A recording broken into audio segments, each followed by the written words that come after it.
Early Church Fathers, August 10th, Irenaeus Against Heresies, Book 5, Chapter 13 to 14. Christ's miracles prove the resurrection. Let those who argue against their own salvation answer this. When Christ raised the dead, the high priest's daughter, the widow's son being carried to burial at the city gate, and Lazarus, who had been in the tomb for 4 days, in what bodies did they rise? It was the same bodies they died in. If not, then the ones who rose weren't the same people who had died. But Scripture is clear. Jesus took the young man's hand and said, "Young man, I say to you, arise." And he sat up. Jesus told them to give him something to eat and gave him back to his mother. As for Lazarus, he shouted with a loud voice, "Lazarus, come out!" And the man who had been dead came out, wrapped in burial cloths. Jesus said, "Unbind him and let him go." These weren't ghost stories or illusions. They were real resurrections of real bodies, whole and healed. These temporal miracles point to eternal truths. If Christ can give health and life now, he will do so again at the resurrection. As he said, "The hour is coming when all who are in the tombs will hear the voice of the Son of Man and come out, those who have done good to the resurrection of life, those who have done evil to the resurrection of judgment." John 5:28-29. The heretics misuse Paul's words. Those who reject this truth are willfully blind, like Oedipus stabbing out his eyes. They cling stubbornly to Paul's words. Flesh and blood cannot inherit the kingdom of God, as if that proves the flesh itself will be destroyed. They don't stop to examine Paul's meaning or consider the context.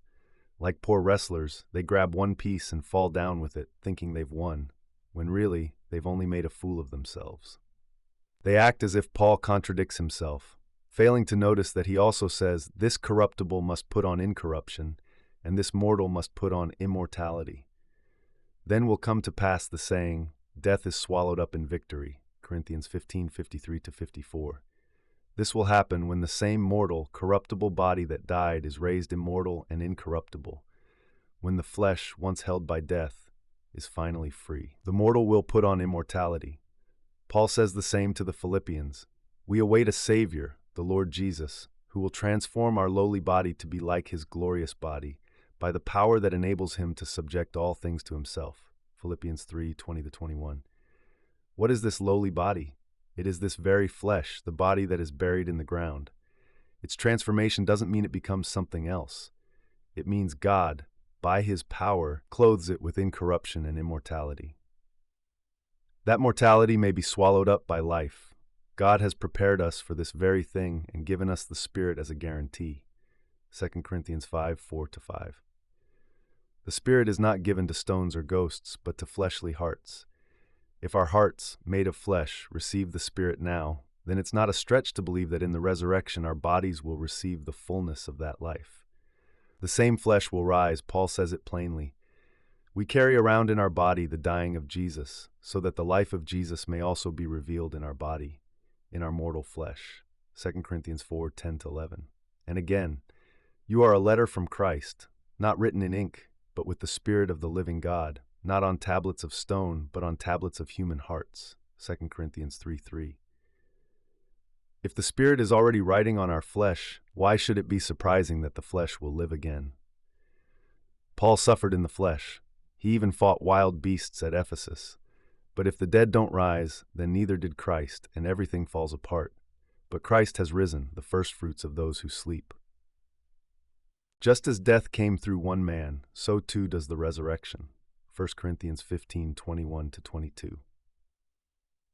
The resurrection proves the future of the flesh. Let me ask those who deny the resurrection. When Jesus raised the daughter of the synagogue leader, the widow's son at the city gate, and Lazarus, who had been dead for 4 days, what kind of bodies did they return in?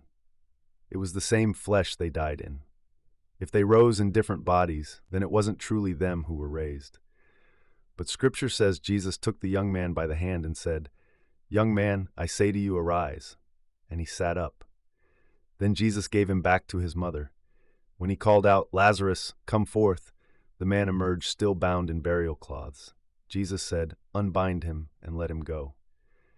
These are not myths or metaphors. These are signs that the same God who gives temporary healing and life now will raise the same bodies at the last trumpet.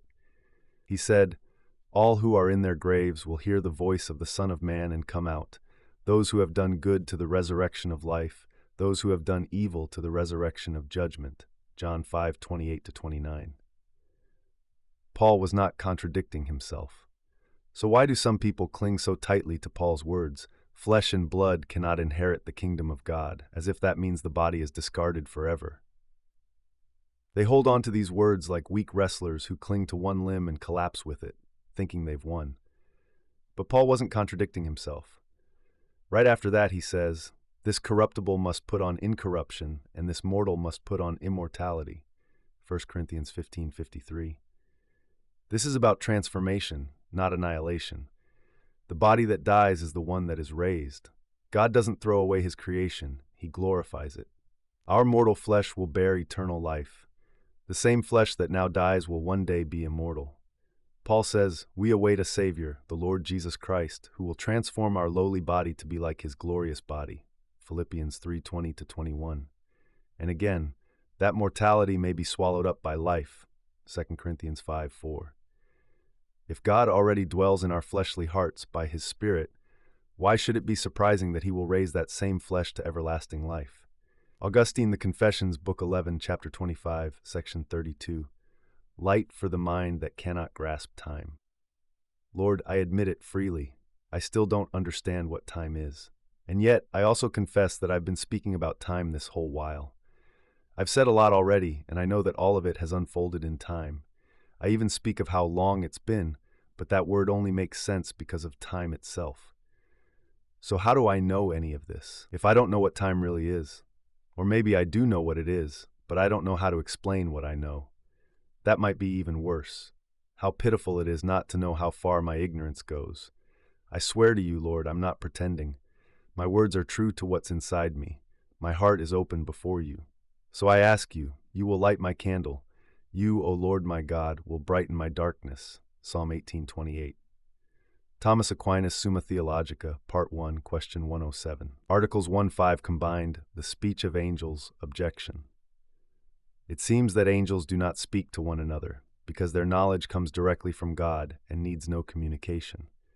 Responsio. We must understand how angels speak, not with lips or air, but with a spiritual illumination. One angel manifests something to another by turning the recipient's attention to what he wants revealed. Just as a teacher draws a student's focus to a truth already within their capacity to grasp, so too one angel enlightens another. This communication happens according to the divine order. The higher angels illuminate the lower, not the reverse. In heaven, the more noble share truth with those below them, and in this way, there is real discourse among angels. Though all knowledge ultimately comes from God, he wills that his creatures also participate in the communication of truth. Quick Summa angels speak by spiritually enlightening each other, always in accordance with their hierarchical order. Zach and the satellite. Zach had just joined the university's astronomy club and was eager to understand how satellites communicate. One evening, the team gathered on a rooftop to track an aging weather satellite. So, how does it talk to us? Zach asked.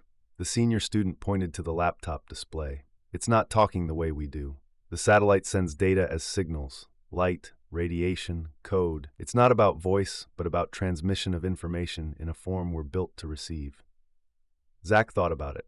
The satellite didn't use sound, no words, no language, but it still spoke in a way, and those who had the right tools and training could understand it. Later, as he packed up his gear, Zach stared at the stars. He remembered a line from theology class about angels communicating without words. Maybe it was like that. Maybe communication didn't always need voice, only clarity, order, and light, just like satellites.